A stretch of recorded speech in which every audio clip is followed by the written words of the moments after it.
Bom dia a todos e a todas. É uma honra poder contar com a presença de todos vocês aqui nesse dia feio, chuvoso, mas que, apesar de tudo isso, a gente com certeza está aqui para congregar com vocês e com bastante calor humano, assim a gente pretende passar durante todos os dias dessa semana. Em nome do presidente do Conselho Regional de Farmácia do Rio Grande do Sul, nosso presidente Roberto Cancherini, a gente dá início, então, à 4ª semana do farmacêutico. É uma honra poder contar com todos vocês aqui. Gostaria também de agradecer, em nome da professora Ana Lígia Bender, em nós estarmos utilizando aqui a PUC para esse evento mais uma vez, e agradecer a nossa comissão, as comissões assessoras que programaram e se preocuparam com toda essa semana, pensando em trazer para vocês as melhores oportunidades e o que a gente pode estar fazendo de diferente nesse momento da nossa profissão. Acredito também que eu sempre leio muito o nosso Código de Ética, meu caderninho de bolso, e lá no artigo 7º do nosso Código de Ética, diz assim, que a gente tem que se manter informado, atualizado, atualizações técnicas, constantemente. Mas eu acredito assim, que vocês não estão aqui em função do nosso Código de Ética. Eu acredito que nós estamos aqui em função de nós pretendermos ser melhores profissionais, de nós fazermos a diferença num segmento tão difícil e com tantas dificuldades como se encontra nos dias de hoje. Muito obrigada a todos pela presença. Passo a palavra, então, para o meu colega, José Rostak, representando o Conselho Federal de Farmácia. Obrigada.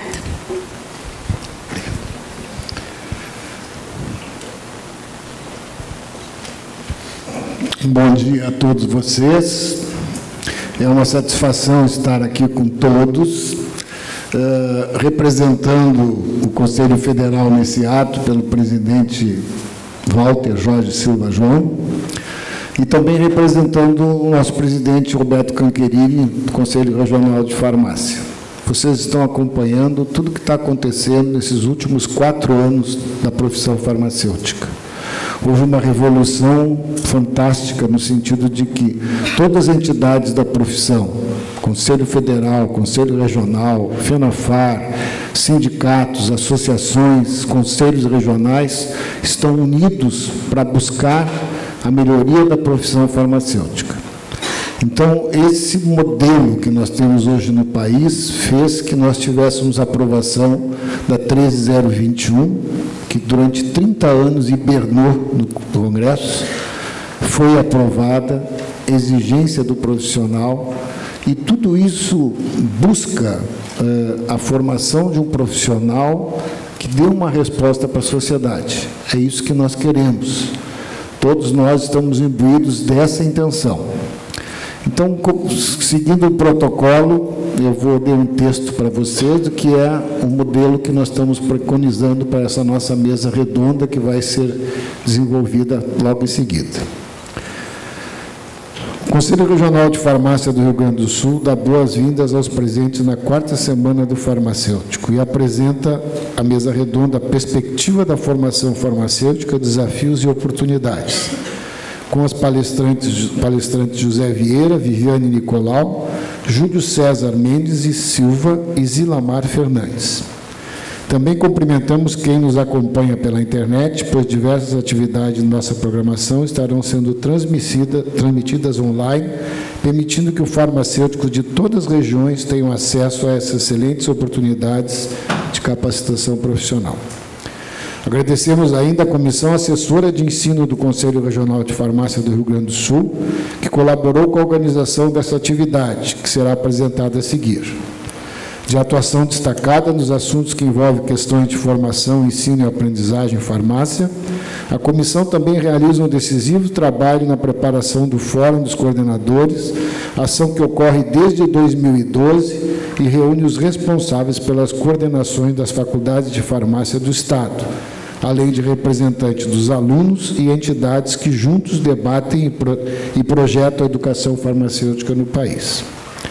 Lembramos que o Conselho Regional de Farmácia quer ouvir vocês e então pedimos a gentileza de que responda a pesquisa de satisfação quando forem baixar o certificado de presença no acesso restrito do site do Conselho. Vamos chamar agora os nossos palestrantes dessa manhã, o professor José Vieira, farmacêutico da Universidade Federal do Pará, doutor em Genética e Biologia Molecular, membro da Comissão Assessora de Educação Farmacêutica do Conselho Federal de Farmácia, diretor da Associação Brasileira de Educação Farmacêutica, ABEF, e diretor do Conselho Regional de Farmácia do Pará.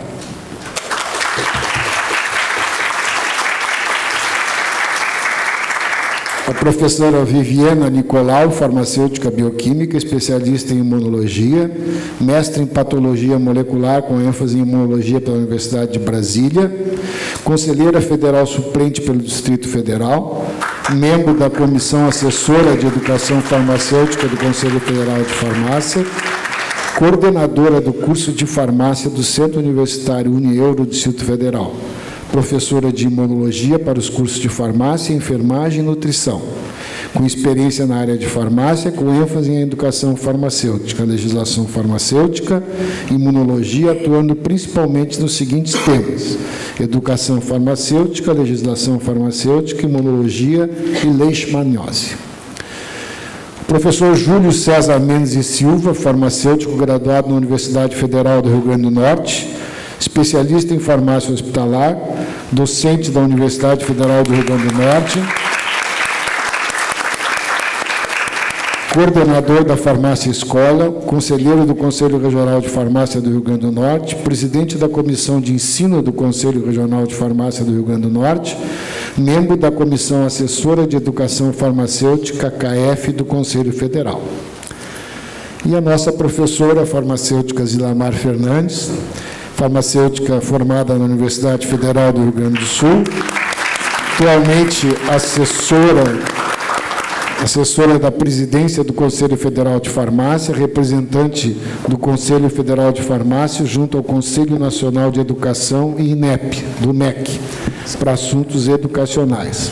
Representante da farmácia no Fórum dos Conselhos Federais na área da saúde, em Brasília, e coordenadora da Comissão Assessora de Educação Farmacêutica do Conselho Federal de Farmácia. Convidamos a professora Zilamar para mediar a mesa redonda. Obrigado pela presença de todos.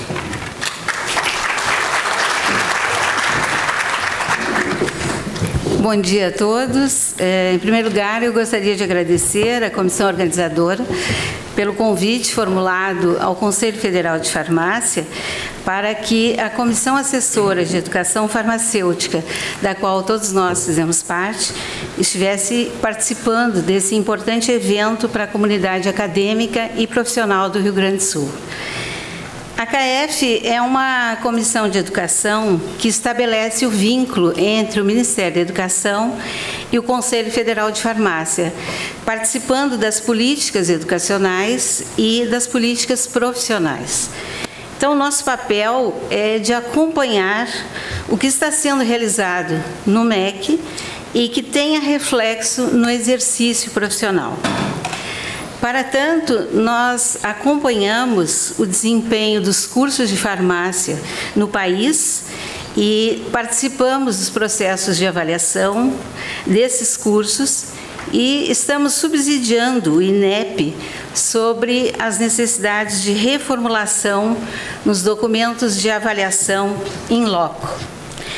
Além desse trabalho, a CAEF, em Brasília, teve um excelente suporte da atual diretoria, em que nós temos o presidente, o Dr. Walter Jorge da Silva João, que nos possibilitou ter um banco de dados nacional que contém o perfil da regularidade de todos os cursos de farmácia no país e que serve como referência para a inscrição dos egressos desses cursos. Esse controle, esse monitoramento dos cursos tem possibilitado, inclusive, que a gente faça estudos de georreferenciamento no país, ou seja, possibilita definir a necessidade ou não de novos cursos. Claro que esse nosso parecer é de caráter consultivo, mas ele está conduzindo a inúmeras mudanças em todo o país. Isso será demonstrado nas falas dos componentes da CAEF, que os senhores ouvirão a seguir, e que vieram contribuir com a visão dos desafios da educação farmacêutica e as perspectivas da formação, com seus desafios e oportunidades. Atualmente, a CAEF ela é composta de professores de diferentes pontos do país, ao qual eu tenho a honra de coordenar, né? Tem a professora Viviane Nicolau, conselheira federal suplente do DF e coordenadora também de curso em Brasília, na Unieuro. Dr. Júlio Mendes e Silva, da Universidade Federal do Rio Grande do Norte, professor da universidade, também responsável pela farmácia universitária. Dr. José Ricardo Vieira, da Universidade Federal do Pará.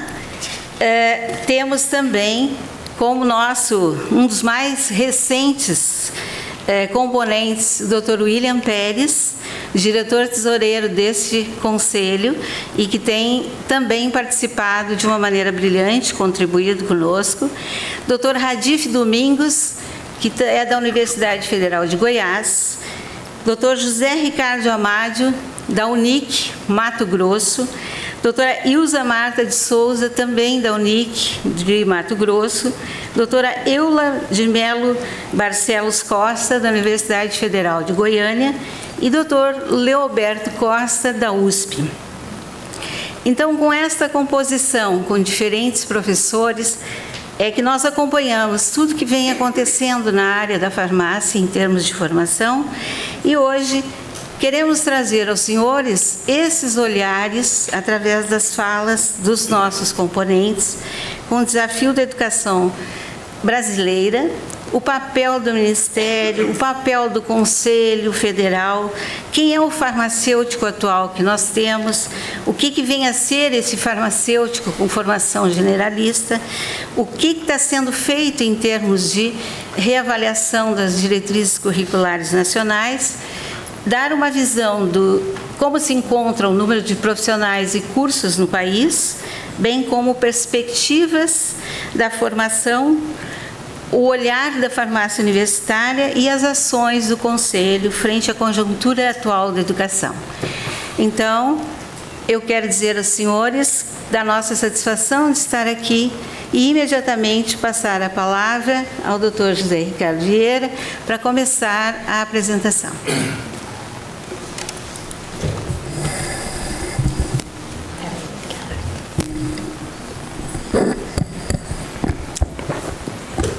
Gostaria de agradecer primeiramente ao convite que nos foi feito, né, para participar aqui nesta terra quente, que é o Rio Grande do Sul, né, quente de carinho, quente de calor humano e não tanto pelo clima, mas é um prazer para a gente estar aqui presente. Lá na nossa comissão assessora de ensino, nós vemos cursos de todo o Brasil, né, nos 400 e tantos cursos brasileiros, e cada um com a sua peculiaridade, cada um com a sua característica regional muito forte e cada um com seus objetivos. E a gente observa que o que é necessário para que seja atingido é a unidade, é encontrar as semelhanças entre tantas diferentes regiões e culturas, etc. E isso nem sempre é fácil, porque o farmacêutico tem que ser o mesmo no mundo todo. Imagine as diferenças aqui no nosso Brasil, que por si só já é um mundo. Então, dentro da questão da educação farmacêutica, da formação farmacêutica, que é dada pelas universidades, que é dada pelos cursos de farmácia, nós precisamos responder essa pergunta: quem é o farmacêutico? Esse super farmacêutico, né? O farmacêutico 7 estrelas, né? Que nos acompanha a nossa formação. Como a própria Organização Mundial de Saúde reconhece o papel mundial do farmacêutico. Nós sabemos que essa é a nossa vocação. Se você olhar, se nós começarmos daqui para cá, Nós dizemos que o farmacêutico é o educador. Sim, todos os profissionais devem ser o educador. O farmacêutico deve ser atualizado permanentemente, óbvio. Todos os profissionais devem ser atualizados permanentemente. Tem que ser gerente, tem que ser líder, comunicador, tem que ser capaz de tomar decisões. Então, das nossas 7 estrelas, sem dúvida nenhuma, 6 delas são comuns a todo mundo, né? A todo bom profissional, a todo profissional formado com excelência. E talvez prestar os serviços farmacêuticos é uma equipe de saúde que nos diferencia. Agora a questão é, o que é isso? Quem é o farmacêutico? E quem dá essa resposta não somos nós. Quem dá essa resposta é a sociedade que nos atende. Se você perguntar para qualquer um na rua, quem é o médico?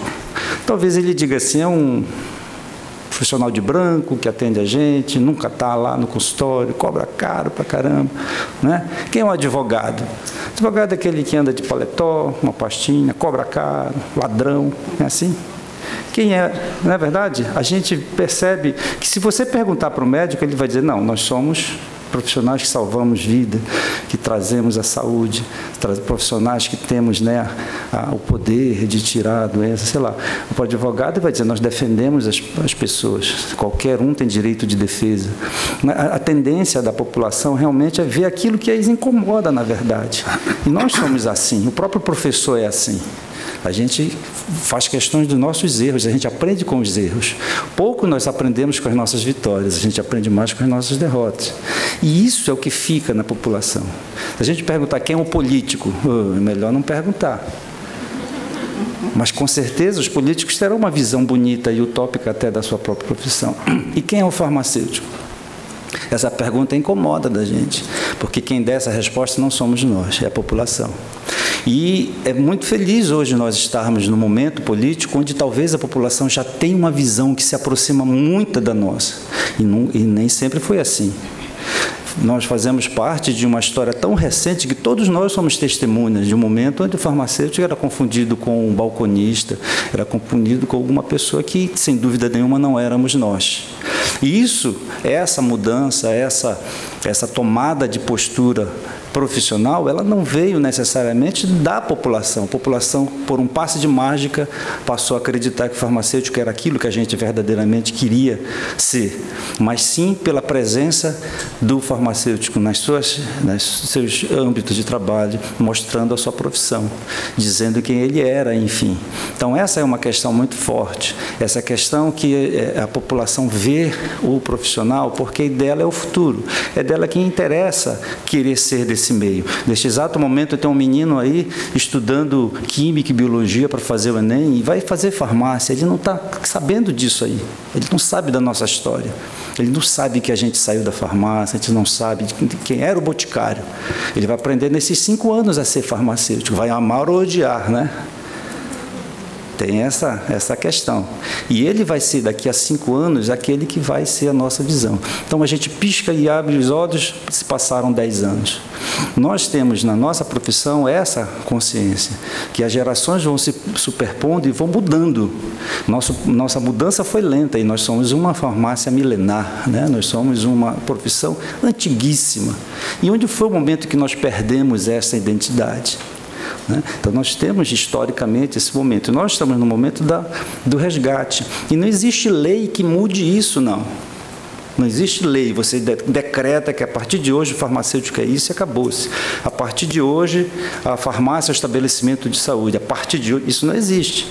A lei, ela regulamenta um fato já existente. Então, se hoje nós temos a Lei 13.021, não é porque os legisladores acordaram para a necessidade, não, é porque houve uma forçação de barra para que isso fosse verdade. Então, isso é reflexo da população. Então, essa via de 2 mãos é que vem fazer quem é um verdadeiro farmacêutico. O próprio Conselho Federal de Farmácia regula isso de acordo com essa nossa posse do âmbito profissional. Talvez isso seja uma das maiores virtudes e também uma das piores dela. Nós temos uma das profissões da área de saúde que tem maior âmbito profissional né? Nós vamos perder para a medicina, talvez, de tantas especializações, mas as nossas conquistas recentes dão centenas de atividades. No próprio Código Brasileiro de Ocupação, nós podemos ocupar uma área muito vasta da área de atenção farmacêutica, que foram conquistas nossas, históricas, que vão desde as áreas de alimentos, análises clínicas, educação, etc., e, por acaso, medicamento. E houve um momento onde os medicamentos eram tudo que nós não fazíamos, né? A atenção farmacêutica era tudo que nós não fazíamos. Então, essa dualidade de você ter um âmbito profissional muito grande é muito bom. Eu não conheço nenhum farmacêutico desempregado, não conheço.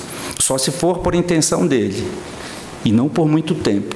E talvez ele não ganhe bem, eu não estou falando de salário. Não conheço muitos farmacêuticos ricos, milionários, né? Donos de Porsche, donos de Ferrari, os jets que eu não conheço. Mas também não conheço nenhum desempregado. Não conheço nenhuma pessoa que diga, estou numa profissão onde eu não tenho campo de trabalho. Então, isso é muito positivo, né? Nós somos, talvez, a única profissão que é garantida um âmbito de trabalho exclusivo, que é a farmácia. Vocês conhecem outra profissão que tem esse âmbito profissional? O hospital não é do médico, né? O consultório médico dele, onde ele fica fechado, lá é dele. Agora nós temos o nosso próprio consultório. Então, são essas questões que são importantes, que vão dando a nossa identidade para a sociedade. Então, essas questões, elas são acompanhadas de questões extremamente delicadas. Na nossa história recente, há 13 anos passados, surgiu a figura do farmacêutico generalista, né? Generalista entre aspas, porque essa frase não existe. Não existe lugar nenhum da nossa legislação que diz que a gente é farmacêutico generalista. Parece lá que tem que ter uma formação geral, reflexiva, humanista. Poderia ter sido farmacêutico humanista, era mais bonito, né? Farmacêutico reflexivo poderíamos ser, né? Seria legal. Não, ficou farmacêutico generalista e a alusão ao médico generalista, ao odontólogo generalista, que tem uma formação geral. No entanto, nós tivemos um problema histórico com isso. Eu sempre digo que nós tivemos dois conceitos do farmacêutico generalista, o certo e o errado, né? Não teve um cuidado muito grande no momento da identificação desse farmacêutico generalista em dizer o que era ser generalista. E nós tivemos um boom, uma explosão de abertura de novos cursos, e cada um teve a sua ideia. E, de uma maneira geral, ainda persiste isso, onde saber se o farmacêutico é aquele que tem uma formação básica e que pode ser expandida, né? Ou daquele que sabe tudo de tudo, né? E ele acaba sendo um superficialista, porque se eu tenho que dar a nossa ampla abertura, por exemplo, não conheço nenhum curso que tenha na sua graduação uma boa informação em radiofarmácia ou acupuntura, que são âmbitos da nossa formação, ou mesmo homeopatia, não é? Eu não conheço ninguém que saia da farmácia, vai já no outro dia trabalhar numa farmácia de homeopatia. Ele vai ter que fazer especialização. Ou que já saia citologista clínico. Não, ele vai ter que fazer especialização. Ou que saia especialista em radiofarmácia. Não, ele vai ter que fazer especialização. Ele tem que ter a base para depois expandir. Essa é a ideia. E ele sai com uma formação básica, forte, no medicamento. Sempre foi isso. Sempre foi. Talvez o generalista subiu pela nossa vontade de ter um sobrenome, né? Nós éramos farmacêuticos bioquímicos, farmacêuticos industriais, farmacêuticos isso, farmacêutico aquilo, porque dava vergonha ser só farmacêutico. A gente fazia farmácia bioquímica por falta de opção, não era por opção, não. Porque se ser só farmacêutico, a gente não ia ter trabalho, porque a farmácia não contratava, não tinha farmácia suficiente. E essa visão que nos afastou do nosso verdadeiro conceito da população, né? De quem é o farmacêutico. Hoje nós vivemos outro momento. Não adianta ficar lembrando o passado. Essas coisas de dizer que na nossa época era melhor, é coisa de velho, sabe? Eu já estou ficando velho, né? A nossa música era melhor. Não, mas realmente a música era melhor. Não é porque as roupas eram melhores. Gente, a farmácia não era melhor há 10 anos, 20 anos atrás. Os cursos eram muito mal formados. Existia uma um currículo engessado, um currículo mínimo que não atendia ninguém, um currículo mínimo que fazia que o curso fosse bem mais básico do que profissional. Então, nós tínhamos você poderia formar em 3 anos, 2 anos e meio, certa época existia o curso de farmácia, sabe? Então, quando eu me lembro o quanto eu me formei, no outro dia eu não sabia absolutamente nada de nada, era o nadalista, né?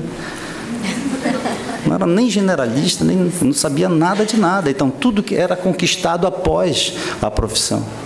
E nem na prática a gente podia apresentar, porque eu não iria para a farmácia. Então, nós temos, sem dúvida nenhuma, nesses anos, uma vitória, uma conquista da profissão de farmacêutico, isso no Brasil todo. Claro que existiam diferenças regionais, um estado era mais atuante, outro menos. Ainda hoje, nós temos locais, no norte, no nordeste, nossa região, eu do Júlio, que a gente sabe que é de difícil acesso, onde você diz assim, ó, na região do Marajó não tem médico. E vocês acham que vai ter farmacêutico, com certeza, né? Tiveram que contratar farmacêuticos de Cuba para cá. Vocês acham que ia ter mais farmacêutico? Se abrissem um concurso nacional para contratar farmacêuticos, nós iríamos ocupar esse espaço.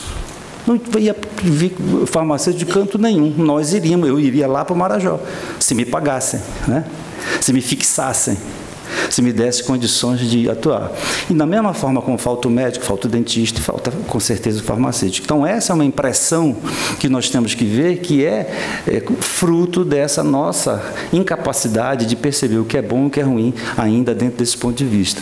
E nós estamos no momento onde o farmacêutico generalista ele não deve ser execrado. Isso é coisa muito ruim. Você dizer, esse farmacêutico que surge aí, ele é muito ruim. Sempre vão dizer isso. Quando eu me formei, diziam a mesma coisa. Esse pessoal de hoje não sabe nada. No meu tempo que a gente aprendia farmácia magistral, o cara dizia assim, ele sai da farmácia, não sabe fazer uma pílula, não sabe fazer um comprimido, porque o passado de 30 anos, quando eu me formei, era essa a realidade. Então, nós temos que ter a ideia que a farmácia ela vai modificando no Brasil. Talvez não devesse ter modificado tanto, mas, historicamente, nós somos o que somos. E hoje nós temos um campo muito propício a isso. As diretrizes curriculares nacionais substituem o currículo mínimo. Aí todo mundo tentou entupir de coisa dentro dela. Eu peço a Deus até que a gente não ache nenhuma bactéria lá em Marte, que senão vão querer dar microbiologia marciana, e alguém vai dizer, tem que botar no currículo isso, né? Tem que estudar, olha lá, Marte. É assim. Surge uma coisa nova, querem botar no currículo, não é verdade? Né? E vai se criando nichos nos cursos de professores que são donos daquela disciplina, que são especialistas por anos e anos e anos e anos. As diretrizes curriculares substituíram o currículo mínimo, onde dizia o currículo mínimo. Farmacêutico tem que fazer farmacognosia, tem que fazer química farmacêutica, tem que fazer isso com tantas horas. E acabou-se, esse era o farmacêutico. Muita gente ainda quer essa volta, que parece que dá, né, uma identidade maior, mas não dá. Não dá porque você engessa a nossa profissão, que é uma profissão extremamente dinâmica. Mas, por outro lado, as diretrizes não podem ser perniciosas e querer colocar tudo dentro, então esse ônibus lotado não vai para lugar nenhum. E nós tivemos esse problema com as diretrizes curriculares há 13 anos passados. Quando as diretrizes curriculares substituíram esse momento, houve uma mudança drástica nos currículos, principalmente das faculdades novas que surgiram, e que levou a diferença muito grande entre a formação. Aí sim, o farmacêutico generalista teve o seu papel. Não o farmacêutico que surge, mas as instituições que formaram esse farmacêutico, que começou a surgir muitas faculdades, que por um lado é bom, se hoje nós estamos aqui graças a esses farmacêuticos, obviamente, mas por um lado foi ruim, porque dificilmente a quantidade se acompanha da qualidade. E nós vimos muitos cursos sendo formados de uma maneira muito aquém da qualidade necessária, mínima para a formação de cursos. Os critérios de avaliação dos cursos não são bons, e isso vai para o Brasil todo.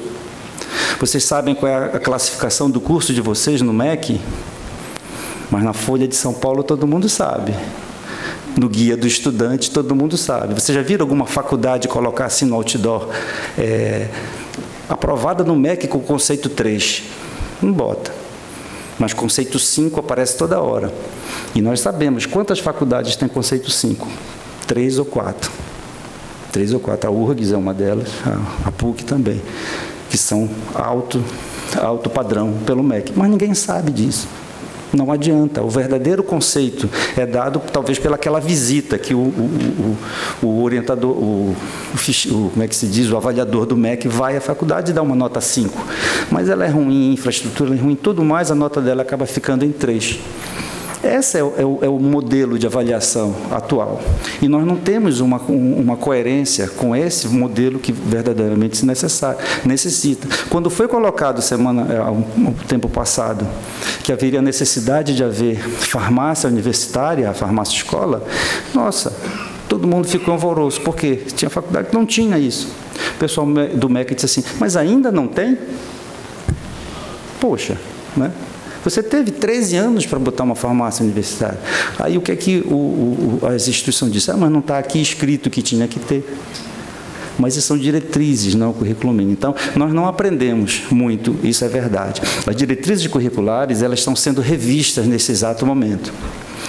Desde 2013, o Conselho Federal de Farmácia e todas as instituições e associações estão fazendo essa revisão para dar um outro passo, mais uma piscadinha de 10 anos, quem sabe, para a gente parar e pensar, né?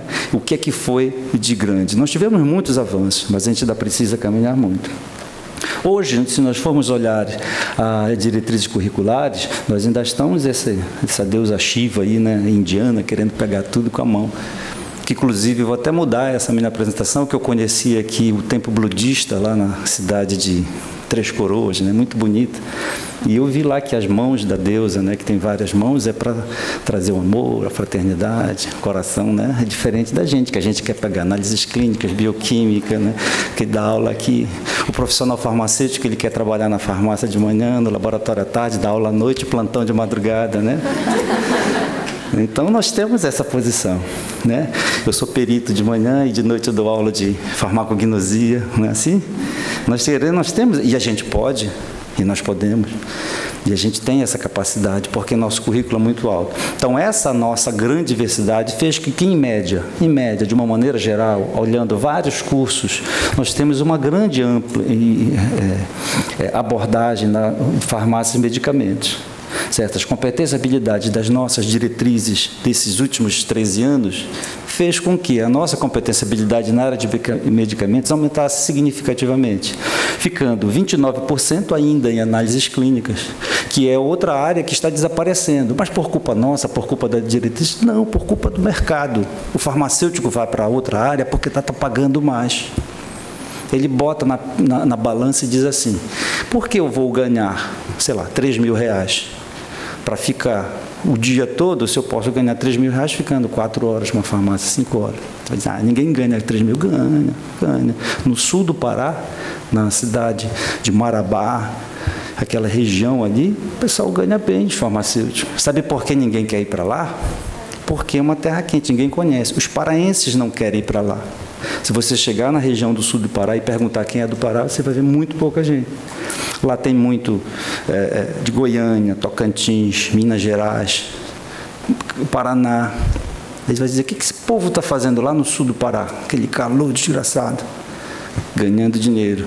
Sabe por quê? Nas suas áreas já está saturado. O farmacêutico já ocupou seu espaço. E aí ele vai trabalhar nas áreas que vem. E aí a análise clínica fica em segundo plano, né? Infelizmente, mas é um reflexo disso. Então, houve um descuido, eu acredito, nessa parte. Quando você cobra um santo, você tem que descobrir outro.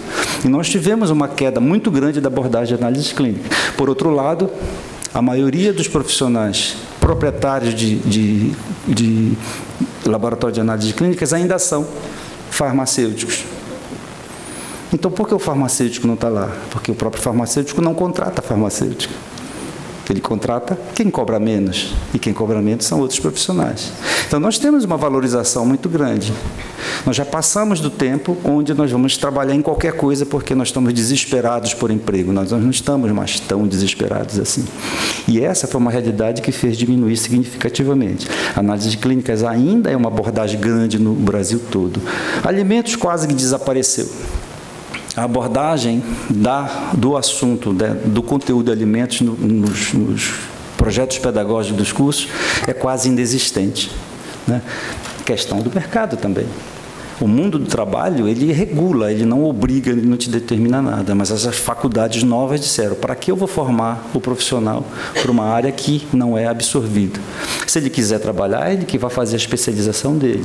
Então, nós temos que dar condições para que ele faça. Ainda temos uma grande quantidade, um grande percentual de disciplinas que são comuns a todo mundo. É a anatomia, a histologia, a fisiologia que dá a nossa formação básica. Então, esse é o nosso cenário atual das diretrizes curriculares, ele precisa ser mais equilibrado. Mas, sem dúvida nenhuma, a área de fármacos e medicamentos, ela é, indubitavelmente, o nosso destino, que nunca deveria ter deixado de ser, né? Houve uma época que isso não era verdade. Isso é uma época que não era verdade, mas ainda bem que já passou. Se nós formos olhar uma relação de farmacêutico pós-trabalho no Brasil, nós observamos um disparate muito grande. É difícil você calcular isso, porque, por exemplo, uma farmácia, ela absorve quantos farmacêuticos? 1, 2, tem grandes redes que tem 3 farmacêuticos por farmácia, por unidade farmácia. Mas no interior, às vezes, você encontra aquele horário de funcionamento menor, um próprio farmacêutico, às vezes um farmacêutico, uma indústria. Quantos farmacêuticos ela absorve? Ele tem um responsável técnico e vários trabalhando em várias áreas, que é difícil de detectar. Numa instituição de ensino, quantos farmacêuticos são absorvidos? Aí vai depender do número de turmas, o número de... Então, isso é muito relativo. De uma maneira geral, a gente colocando esse valor aqui, não significa que exista uma relação direta, um farmacêutico para um posto de trabalho, mas ele é um indicador. É um indicador. A gente observa que todas as regiões que têm acima de 2 esse indicador, é uma região que está saturada de farmacêuticos, né? Em virtude, tirando esses mais e menos. Nós observamos que a média nacional é em torno de 1,3 farmacêuticos por posto de trabalho. Significa que tem mais farmacêuticos do que postos de trabalho, guardando essas diferenças regionais. Por exemplo, em São Paulo nós temos muita indústria, no Centro-Oeste tem muita indústria que absorve e outras questões. Já para o Norte, não. O principal são as farmácias, são os postos de saúde, o SUS, etc. E nós vamos ver realmente que o Norte e o Nordeste estão ainda aquém desse valor. Tem menos de um profissional farmacêutico por unidade. Significa que as faculdades têm déficit de farmacêutico para ministrar. Significa que os postos de saúde têm menos farmacêuticos disponíveis. Significa que as farmácias têm farmácia sem farmacêutico. Ou não funcionando todo o horário de funcionamento por conta que não existe pessoas naquela região. Nós encontramos o Nordeste, sem dúvida nenhuma, com a menor relação deste. O Centro-Oeste e o Sudeste, eles são os responsáveis por essa reação. E o Sul acompanha a média nacional. Se nós observarmos a formação, né, nos últimos levantamentos, nós temos 492 cursos de farmácia. 492 cursos de farmácia é mais do que 1/3 de todos os cursos de farmácia no mundo. Então, nós temos só no Brasil mais farmacêuticos do que no mundo todo, né? Por conta da nossa história.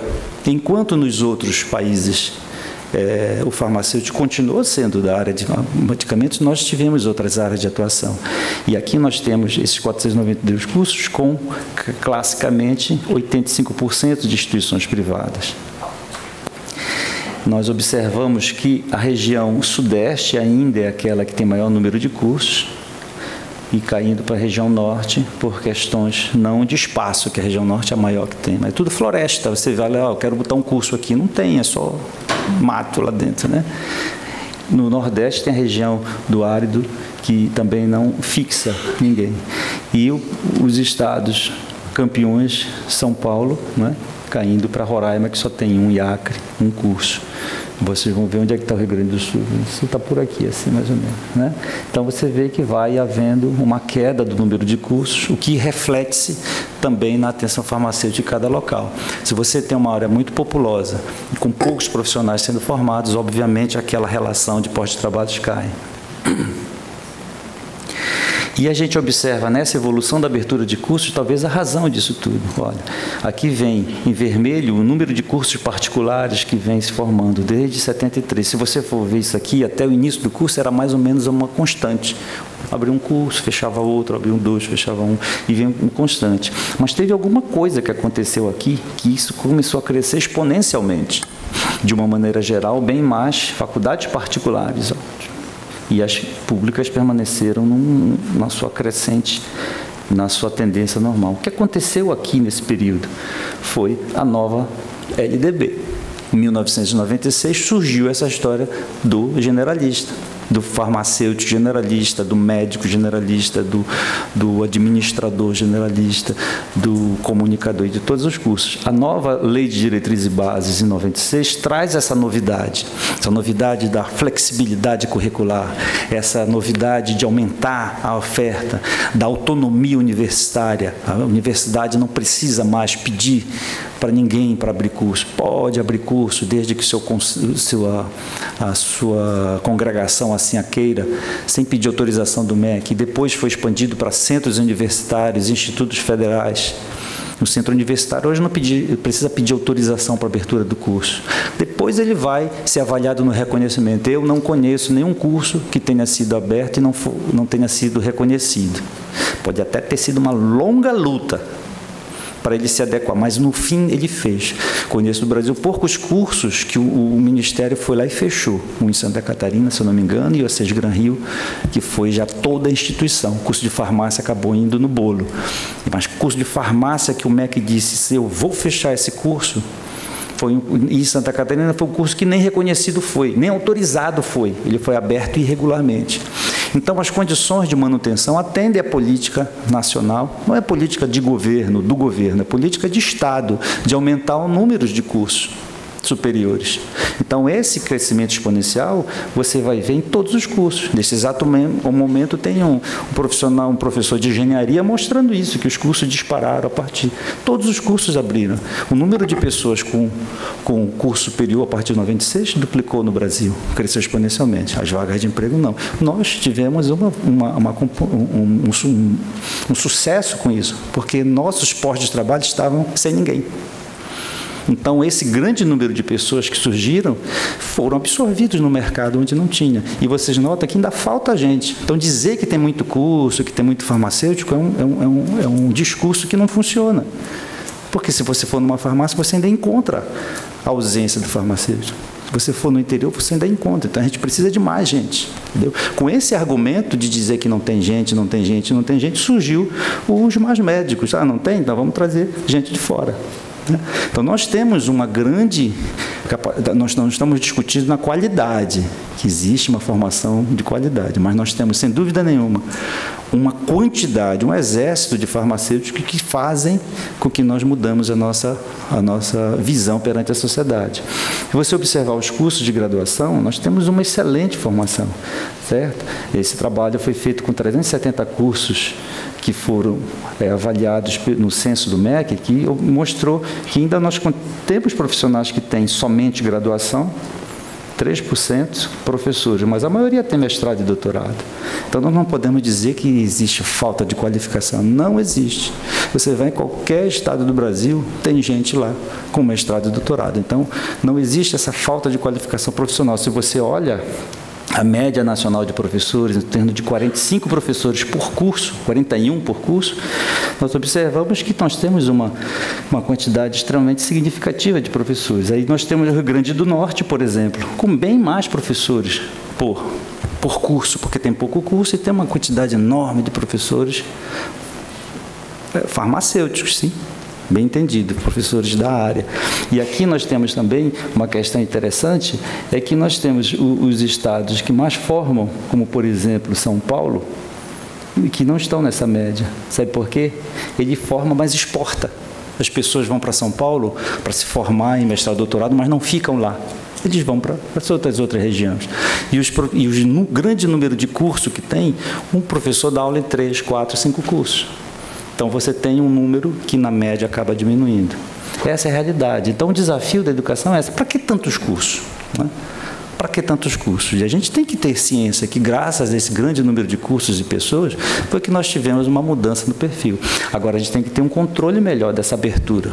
No Conselho Federal de Farmácia, nós somos convidados para fazer avaliação e tentamos diminuir essa abertura desenfreada de cursos, mas é política de governo. A gente percebe que quando a gente nega a abertura de um curso, o processo só faz se arrastar. Os cursos vão se adaptando às nossas observações, às nossas críticas, às nossas ponderações, e um dia abrem. Isso é bom para a qualidade, mas, sem dúvida nenhuma, não evita a quantidade. E a gente tem que se perguntar até que ponto essa quantidade é negativa, né? Apesar de ser um lugar comum de qualquer profissional dizer que está saturado, tem muito profissional. Talvez essa questão regional seja, se você quiser abrir um curso de farmácia lá no Pará, pelo amor de Deus, vá para lá, porque nós não temos curso. Para o Nordeste, vá para lá. Agora, o Rio Grande do Sul, talvez não. Talvez São Paulo não mais, nunca mais, inclusive, porque tem muito.